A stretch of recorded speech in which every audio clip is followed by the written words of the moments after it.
શું તમારું શરમાવું તમને દર્દી બનાવી રહ્યું છે?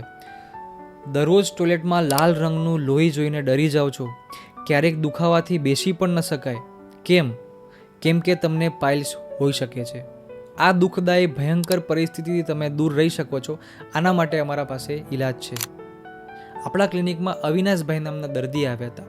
32 વર્ષના નોકરીદાર સુખી જીવન જીવતા, પણ છેલ્લા 6 મહિનાથી ચિંતામાં રહેતા હતા. તે પછી તેમની દરેક મોર્નિંગ નરક બની ગઈ હતી. શરમના કારણે કોઈને કહી શકતા નહોતા. ટોયલેટમાં લોહી પડવું, દુખાવો રહેવો, દુખાવાના કારણે બેસી ન શકવું, સોજો રહેવો, આ બધી વસ્તુ એમને ડિપ્રેશન તરફ લઈ જઈ રહી હતી. હવે આગળનો કેસ કહેતા પહેલાં આપણે એ સમજીએ કે એક્ઝેક્ટલી પાઇલ્સ છે શું. પાઇલ્સ એટલે ગુદાના ભાગે આવેલી રક્તવાહિનીનું ફૂલી જવું, એનામાં સોજો રહેવો, દુખાવો થવો અથવા રક્તસ્રાવ થવું. એને મેડિકલી હેમરોઇડ્સ તરીકે બી ઓળખવામાં આવે છે. ટોટલ પાઇલ્સના 2 પ્રકાર હોય છે, ઇન્ટરનલ પાઇલ્સ અને external piles. Internal piles generally અંદર થતા હોય છે અને ક્યારેક જોર કરવા પર બહાર આવીને અંદર જતા રહે છે. એક્સટર્નલ પાઇલ્સ જે બહાર દેખાતા હોય છે. તો હવે પ્રશ્ન એમ થાય કે પાઇલ્સ કેમ થાય છે? વધુ ટાઈમ ટોયલેટમાં બેસી રહેવું, કબજિયાત રહેવો, ફાઇબરયુક્ત ડાયટની કમી, બેઠાડું જીવન, તીખું તળેલો ખોરાક લેવો, ટેન્શન લેવું, સ્ટ્રેસ લેવું, આ બધી કુટેવ પાઇલ્સને આવકારી શકે છે. તો હવે આનું સોલ્યુશન શું? પાઇલ્સ માટે અમારી પાસે અક્ષીર ઇલાજ છે. એ બીજું કંઈ નહીં, હોમિયોપેથી છે, જે એકદમ સચોટ ઇલાજ આપે છે અને સેફ અને ઇફેક્ટિવ છે, કેમ કે તે એના લક્ષણોને નહીં પરંતુ કારણને દૂર કરે છે. હોમિયોપેથીમાં પાઇલ્સ માટે ઘણી બધી દવા આવે છે.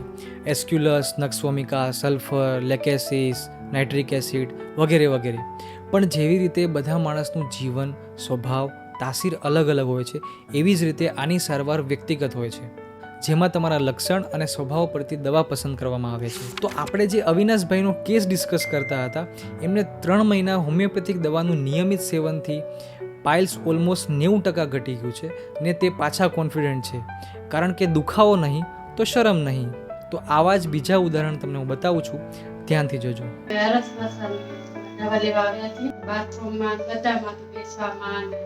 બ્લીડિંગ ને એવું થતું હતું કઈ? બરાબર. મને શરીરની અંદર સવારના ઉઠી તો સોજો ચડે તો મોઢામાં હાથમાં ને બીજું કે મસાની તકલીફ છે, બધી સ્કિનની તકલીફ.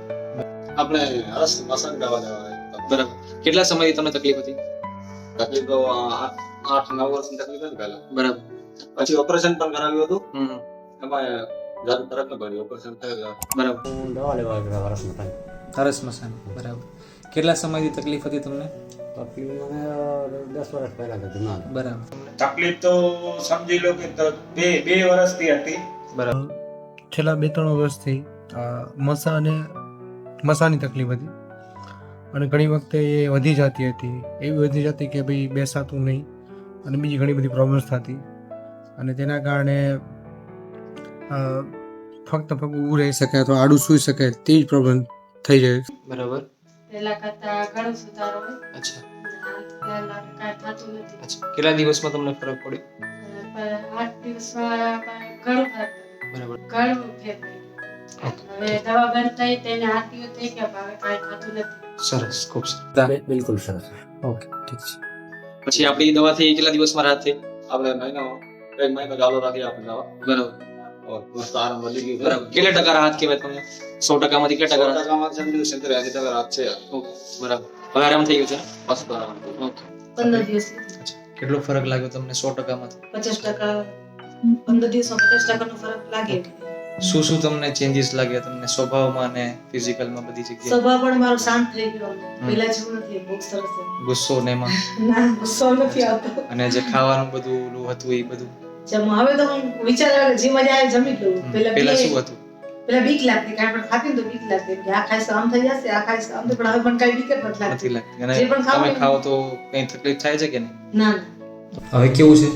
અને નોર્મલ છે. સારું છે? સારું છે. ખાલી મને 1.5 મહિનામાં ઘણો ફાયદો થઈ ગયો. બરાબર. કે આ ગોળીઓ શું થશે? બેસ્ટ યુસી ગોળીઓ છે ને એ સારી છે. બંધ કરીને મેં આ ચાલ કરી, મને એટલો ફાયદો આવ્યો જે જાદુ જેવો કામ કરે. કે બધી તકલીફ.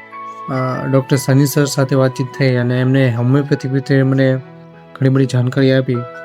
1-1.5 કલાક માટે એમને મારું ફોન પર ઇન્ટરવ્યૂ લીધું. મને ઘણા બધા ક્વેશ્ચન કર્યા. જે બધા ક્વેશ્ચન છે એ બીમારીને અને મારી કંઈક અંદર કંઈક જે ઘણા બધા થોટ્સ દબાયેલા હતા એના વિશે એમણે મને પૂછ્યું, બધું મેં એમને જણાવ્યું અને એમણે મને 15 દિવસની દવા આપી. એ 15 દિવસની દવા એટલી જબરદસ્ત હતી કે રોજ મારે 5 ગોળી લેવાની હતી, 3 ટાઈમ 15 ગોળી લેવાની, બસ ઝીણી નાની હતી અને એ પણ ટેસ્ટવાળી ગળી એવી દવા હતી. એ દવાથી મને ઘણો એટલો બધો ફરક થઈ ગયો છે. હું બેસી શકું છું, ચાલી શકું છું અને જે કંઈ પ્રોબ્લેમ્સ હતી એ હવે અત્યારે 95% સારી થઈ ગઈ છે. એટલે હોમિયોપેથિક દવા છે, ખૂબ સારી છે.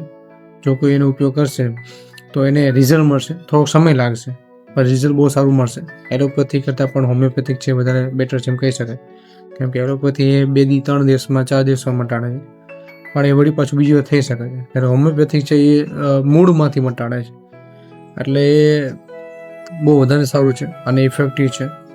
અને બીજી કંઈ બીમારી હોય છે તો એને પણ એની અંદર પણ રાહત થાય છે. તો કે મને અંદર ઓળી છે બોડીની અંદર 5-6 જગ્યાએ, તો એમાં પણ રાહત ધીમે ધીમે થવા લાગી છે.